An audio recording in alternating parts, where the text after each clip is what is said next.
पुराना रिकॉर्ड नहीं है, पहले इसी दंपति ने इसे प्लेसमेंट एजेंसी जो होती है उसके मार्फत लिया हुआ था, लेकिन बाद में फिर इन्होंने इसे डायरेक्ट करार कर लिया, तो उसकी जिम्मेदारी तो खत्म हो गई और इन पे पूरा विश्वास था। उसी घर में ये रहता था। ग्राउंड फ्लोर पे ये बुजुर्ग दंपति रहते थे और फर्स्ट फ्लोर पे इनके बेटे बेटियां रहते थे, और ये जो पैसे भी उसने अपनी बेटी को देने के लिए विड्रॉ किए थे। ये लगभग 2 साल से उनके पास काम कर रहा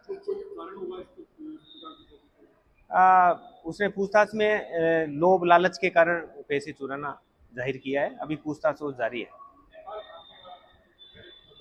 हाँ बिल्कुल, अगर हम लेट होते तो ये नेपाल जाने की फिराक में था, उसने बताया है ये, और लेकिन इसको समय रहते हमने गिरफ्तार कर लिया।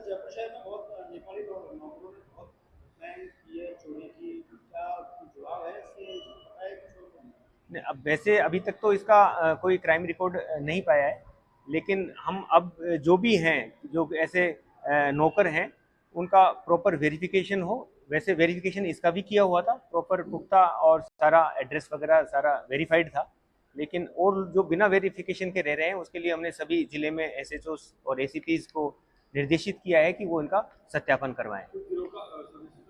नहीं, ऐसी अभी कोई जानकारी गिरोह की बात नहीं है। ऐसा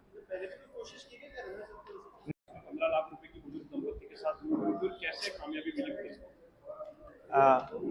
दिनांक 5 इसी महीने की 5 तारीख को थाने पे सूचना प्राप्त हुई कि थाना सोडाला के अंतर्गत रामनगर नाम की कॉलोनी है, वहाँ एक बुजुर्ग दंपत्ति रहते हैं। वो उसी दिन 15 लाख रुपए 2 बार अलग अलग 7.5 लाख रुपए पंजाब नेशनल बैंक से विड्रॉ करके लाए थे, और उसकी जानकारी उनके जो घरेलू नौकर था उसको थी। वो घर से कहीं पर गए, पीछे से उसने अलमारी का ताला तोड़कर और वो 15 लाख रुपए चुराए और वो वहां से फरार हो गया।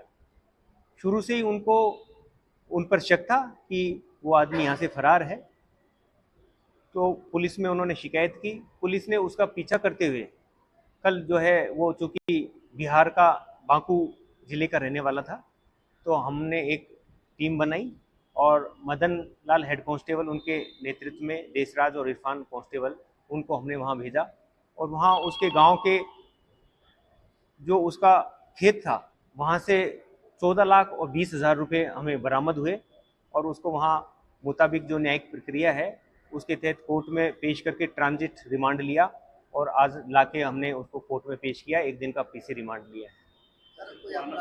आवश्यकता नहीं है, आपके घर पे हमारा बीट कांस्टेबल आएगा और वेरीफाई करेगा, तो उससे क्या होता है, कल को ऐसी घटनाएं होती हैं तो हम तुरंत उसको ट्रेस कर सकते हैं।